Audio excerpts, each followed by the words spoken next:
Hello students, आज मैं आपके लिए live chapter number 14 up to the sky class third का।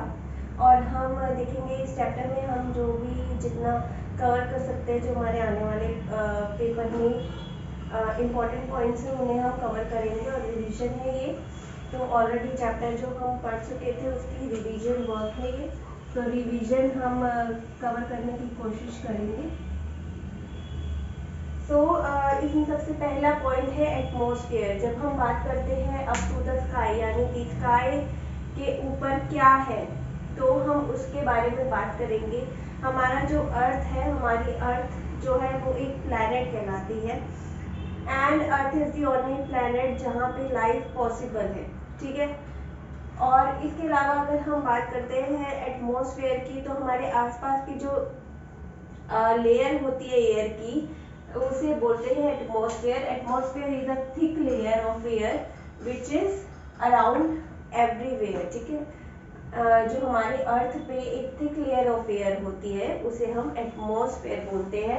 इसके ऊपर के जो लेवल होता है उसे हम फिर स्पेस बोलते हैं, जहाँ पे बिल्कुल भी एयर नहीं होती। ठीक है। जहाँ एयर है, जहाँ पे थिक लेयर ऑफ एयर है, वो हमारा एटमॉस्फेयर है।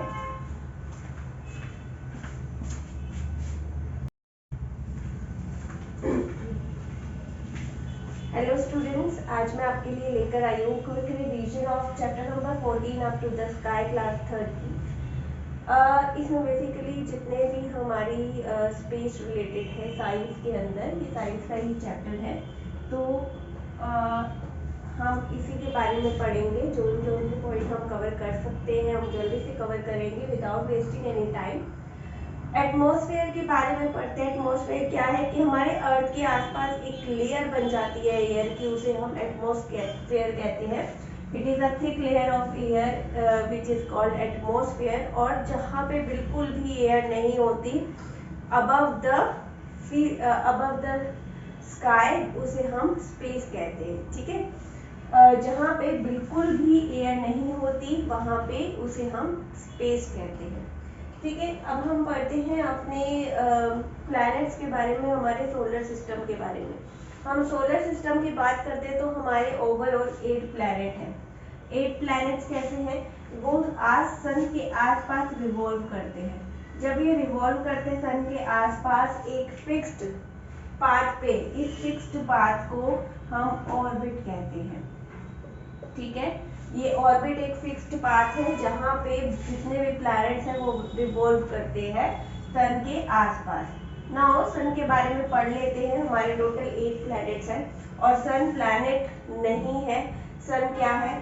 सन इज अ स्टार। सन क्या है? सन इज अ स्टार। सन एक प्लैनेट नहीं है, ये आग का गोला है, ये स्टार है जिसके अंदर बहुत सारी हॉट बर्निंग गैसेस है। It is a mixture of hot burning gases।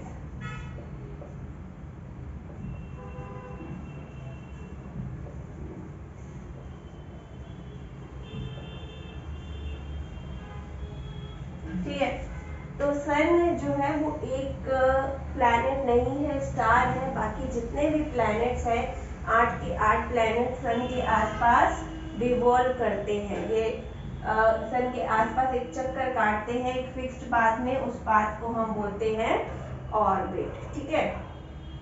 हमें पता है आउटर स्पेस में बिल्कुल भी एयर नहीं होती, तो एयर का लेवल 0 होता है और ग्रेविटेशन का लेवल भी 0 होता है, इसलिए हम स्पेस में बिना स्पेस सूट के नहीं जा सकते। नाउ वापस आ जाते हैं सन के बारे में बात करते हैं कि सन जो है वो mixture of hot burning gases है। और जो है सन एक सन के पास अपनी खुद की लाइट होती है, तो it has its on light. इसके पास अपनी खुद की लाइट है। और वैसे तो सन आपको बड़ा दिखेगा नहीं, लेकिन सन जो है अर्थ के पास में पड़ता है, थर्ड प्लेस पे, तो इस वजह से ये सन जो है हमें अर्थ से काफी बड़ा दिखाई देता है। ठीक है। इसका अगर हम डिस्टेंस की बात करें तो it is about 150 million kilometre away from earth. ये अर्थ से 150 किलोमीटर अवे है। 150 किलोमीटर अवे है ये अर्थ से, ठीक है। इसके बाद आ जाते हैं हमने क्या क्या पॉइंट कवर किए सन के एक कवर किया कि सन जो है वो mixture of hot burning gases है, सन के पास अपनी लाइट है और सन 150 किलोमीटर अवे है प्लैनेट से, अर्थ से, और बाकी जितने भी 8 प्लैनेट है वो सन के आसपास एक फिक्स्ड ऑर्बिट में रिवॉल्व करते हैं। नाउ बात कर लेते हैं मून की। तो मून की अगर हम बात करते हैं तो मून का जो है बिल्कुल भी अपनी खुद की लाइट नहीं है, ये जो लाइट है वो सन से लेता है। ड्यूरिंग डे टाइम जो भी लाइट होती है मून जो है वो सन से ले लेता है, और रात को जो हमें उसकी रोशनी दिखाई देती है वो इसी वजह से दिखाई देती है क्योंकि दिन में उसने सन से रोशनी ली होती है। सो मून की अगर हम बात करते हैं तो मून जो है वो हमारा अर्थ के आसपास, जो हमारी अर्थ है उसके आसपास एक फिक्स्ड ऑर्बिट में यानी एक फिक्स्ड पाथ में रिवॉल्व करता है, और मून जो है उसे हम सैटेलाइट कहते हैं, ठीक है। मून जो है वो एक नेचुरल सैटेलाइट है। क्या है? नेचुरल सैटेलाइट है मून, और ये एक फिक्स्ड ऑर्बिट में किसके चक्कर लगाता है? अर्थ के चक्कर लगाता है, ना कि सन के चक्कर लगाता है। अर्थ के चक्कर लगाता है, ये चीज ध्यान रखना बिल्कुल। और इसका जो डिस्टेंस है वो है 400,000 किलोमीटर। 400,000 किलोमीटर इसका डिस्टेंस है अर्थ से। और मून जो है वो अपना जो है 28 डेज लेता है अर्थ की, एक चक्कर जो लगाता है, कंप्लीट करता है, वो 28 डेज लेता है। और अर्थ जो है वो सन के जब एक चक्कर कंप्लीट करती है तो वो कितने डेज लेती है? 365, 1/4 डेज में वो एक चक्कर, एक रेवोल्यूशन कंप्लीट करती है। और मून जो है वो अर्थ का एक चक्कर लगाता है 28 डेज में, ठीक है। सो मून पे ना तो एयर है ना ही वाटर है, इसमें बहुत ही उबड़ खाबड़ रॉक्स है और ज़्यादा कुछ नहीं है मून के पास। मून की अपनी लाइट भी नहीं है, बट एक ही चीज़ है कि मून जो है एक सैटेलाइट ही है, वो सैटेलाइट की तरह काम करता है। अब आ जाते हैं हम नेक्स्ट फेजेस ऑफ मून, क्योंकि ये पॉइंट बहुत इम्पोर्टेंट है समझना, तो हम फेजेस ऑफ मून अभी समझ लेते हैं। आगे बढ़ते हैं और फेजेस ऑफ मून की बात करते हैं। तो देखिए, जैसे मैंने आपको बताया कि मून जो है उसकी अपनी कोई भी लाइट नहीं होती, तो वो सन से लाइट कैरी करता है। और मून जो है वो इकलौता सैटेलाइट है अर्थ का, जिसे हम नेचुरल सैटेलाइट कहते हैं, ठीक है। नेचुरल सैटेलाइट है, ये फिक्स ऑर्बिट में चक्कर लगाता है अर्थ का। नाउ अच्छा, सैटेलाइट क्या होते हैं? सैटेलाइट का मतलब होता है, सैटेलाइट का मतलब होता है कि जो प्लैनेट के फिक्स्ड ऑर्बिट में रिवॉल्व करता है, प्लैनेट के आसपास एक फिक्स्ड ऑर्बिट में रिवॉल्व करता है, ठीक है, उसे हम सैटेलाइट कहते हैं, ठीक है। जैसे ये है हमारी सैटेलाइट दो तरीके की होती है। एक होती है नेचुरल, जिसमें हमारा आता है moon is a natural satellite, और एक होता है मैन मेड या आर्टिफिशियल सैटेलाइट, ठीक है। अब क्या होता है, देखिए कि हम अगर हम बात करते हैं कि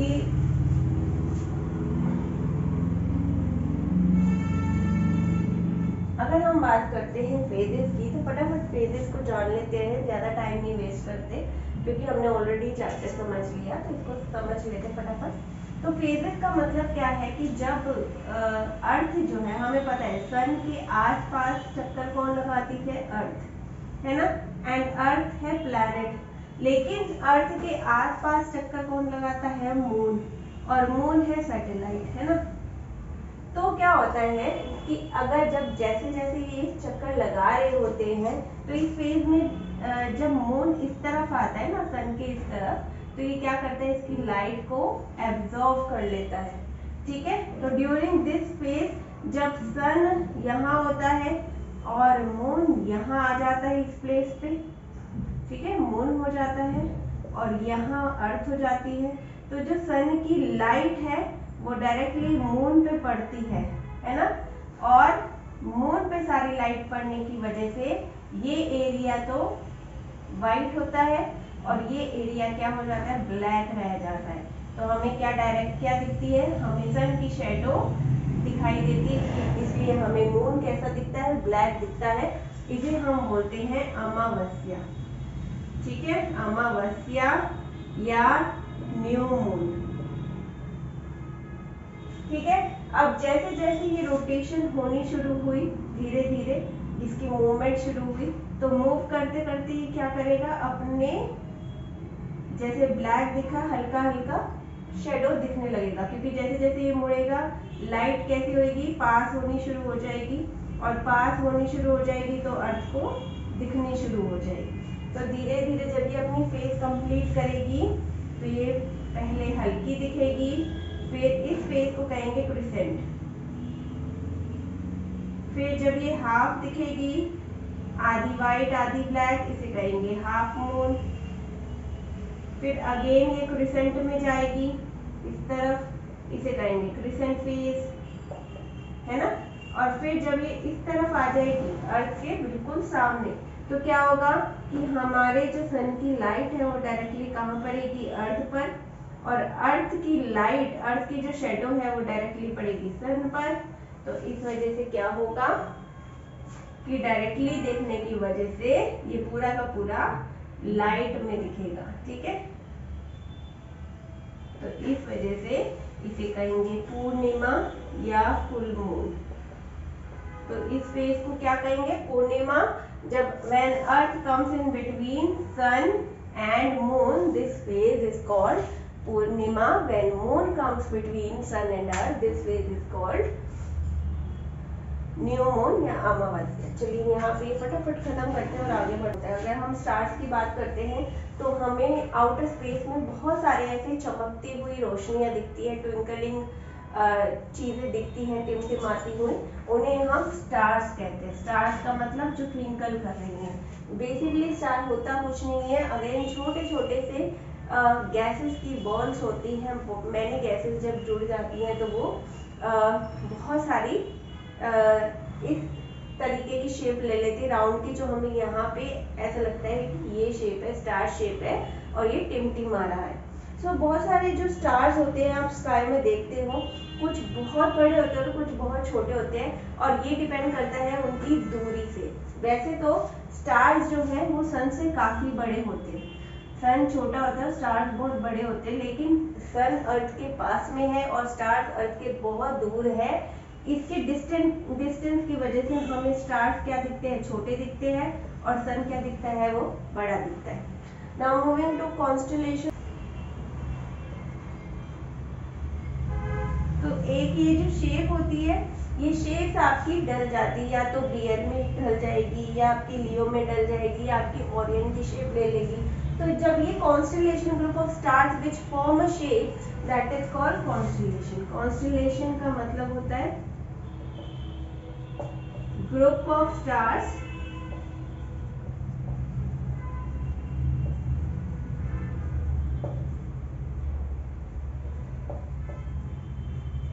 विच फॉर्म अ शेप। तो जो ग्रुप ऑफ स्टार कोई शेप लेता है तो उसे कॉन्स्टेलेशंस कहते हैं। ये इनका कोई भी फिक्स्ड शेप नहीं होता, नो फिक्स्ड शेप। ठीक है, इनका कोई भी फिक्स शेप नहीं होता, ये किसी की भी शेप ले सकते हैं। ठीक है, इन्हें कॉन्स्टेलेशन कहते हैं। वहीं अगर हम पोल स्टार की बात करते हैं तो पोल स्टार जो होता है, आप देखेंगे नॉर्थ में एक लौता एक राइट साइड पे चमकता हुआ एक तारा, जैसे हम हिंदी में ध्रुव तारा भी बोलते हैं। ये पोल स्टार एक ही जगह चमकता रहता है, कांस्टेंट रहता है, ये अपनी शेप नहीं बदलता। No, it has a fixed shape. ठीक है, और ये इकलौता तारा होता है जो एक ही जगह पे होता है और टिमटिमाता रहता है, that is called pole star. अब आ जाते हैं, हम बात करते हैं हम अपने सैटेलाइट्स की। सैटेलाइट मैंने आपको बता दिया, सैटेलाइट्स का मतलब होते हैं,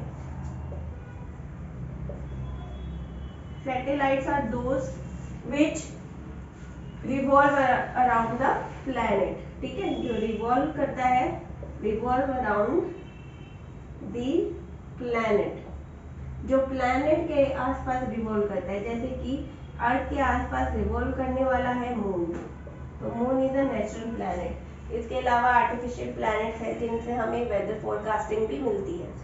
तो सैटेलाइट आपके दो तरीके के होते हैं, एक होता है नेचुरल और दूसरा होता है आर्टिफिशियल। ठीक है, यहाँ पे अभी हम जान लेते हैं कि क्या सैटेलाइट के बारे में। तो satellite are those heavenly bodies which revolve around the planet, जैसे कि मून जो है वो अर्थ के आसपास रिवॉल्व करता है, दैट मीन्स वो एक सैटेलाइट है। इसी के अलावा satellites are categorised into two parts, one is natural and other one is man-made or artificial. Natural satellite, as I already told you, that moon is a natural satellite, and artificial satellite, we have many such satellites such as Sputnik 1, Sputnik 2,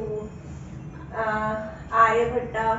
These all are known as man-made satellite or artificial. So artificial के मैं आपको नाम दे देती हूँ, जैसे Sputnik 1 और 2 और Aryabhatta is the again artificial satellite. Now moving to why satellite are useful for us. It is helpful because they provide information of the planet, not our planet, but it also gives us information about other planets. ठीक है, for example Mars, ठीक है, Mars में पानी है नहीं है, moon पे क्या क्या चीजें हैं, ये सारी इंफॉर्मेशन हमें किसके थ्रू पता चलती है, through artificial satellite. Now weather forecast करता है, वेदर अब आगे आने वाले वेदर की जानकारी, उसकी इंफॉर्मेशन हमें पहले से ही पता चल जाती है। This is because of the artificial satellites. Live telecast programme करना, नेविगेशन प्रोवाइड कराना, these all are the points which are important and helpful to understand satellite world. Now astronomers की हम बात करते हैं, तो हमारे पास बहुत सारे एस्ट्रोनॉमर्स हैं, ना कि अभी से, बहुत टाइम पहले से एस्ट्रोनॉमर्स चलते आ रहे हैं। और एस्ट्रोनॉमर होता क्या है, वो लोग होते हैं जो प्लैनेट की स्टडी करते हैं या आउटर स्पेस की स्टडी करते हैं, उन्हें एस्ट्रोनॉमर्स कहते हैं। जो हेवनली बॉडीज की स्टडीज करते हैं, जो प्लैनेट्स की स्टडी करते हैं, उन्हें हम एस्ट्रोनॉमर कहते हैं, people who study heavenly bodies. Aryabhata जो है सबसे पुराने एस्ट्रोनॉमर्स थे, इन्होंने ही बताया था कि जो अर्थ है वो राउंड है, गोल है, और सूरज जो मून है वो एक सैटेलाइट है, मून की अपनी कोई लाइट नहीं है, वो सन से लाइट कैरी करता है, अर्थ एक प्लैनेट है। इसके अलावा बहुत सारी चीज़ें इन्होंने बताई थी। वराम महिरा ने भी अगेन इन्हीं की बात को फॉलो करते हुए बहुत सारे फैक्ट्स बताए थे कि हाँ, इससे जो दूरी है वो कितनी है, ये वराम महिरा ने बताई थी। ये दोनों हम फर्स्ट एस्ट्रोनॉमर जानते हैं इन दोनों को। इसके बाद भास्कर, इन्होंने अपनी 900 ईयर्स अगो एक बुक लिखी थी, उसके अंदर इन्होंने बताया था कि क्या क्या डिस्टेंस है, क्या क्या प्लैनेट्स कौन कौन से कैसे कैसे वर्क करता है, फिक्स्ड ऑर्बिट में रोटेट करता है, ये सारा इन्होंने अपनी बुक में बताया था। सवाई जय सिंह एक राजा थे जयपुर के, जिन्होंने टाइम क्लॉक बनाई थी जंतर मंतर, ठीक है, वो डायरेक्टली सन की पोजीशन के अकॉर्डिंग टाइम बताया करती थी। स्पेस ट्रैवल की अगर हम बात करते हैं तो बहुत सारे एस्ट्रोनॉमर्स हैं, जैसे कि यूरी गैगरिन, जो सबसे पहले जिन्होंने स्पेस में कदम रखा था, उनका नाम था यूरी गैगरिन।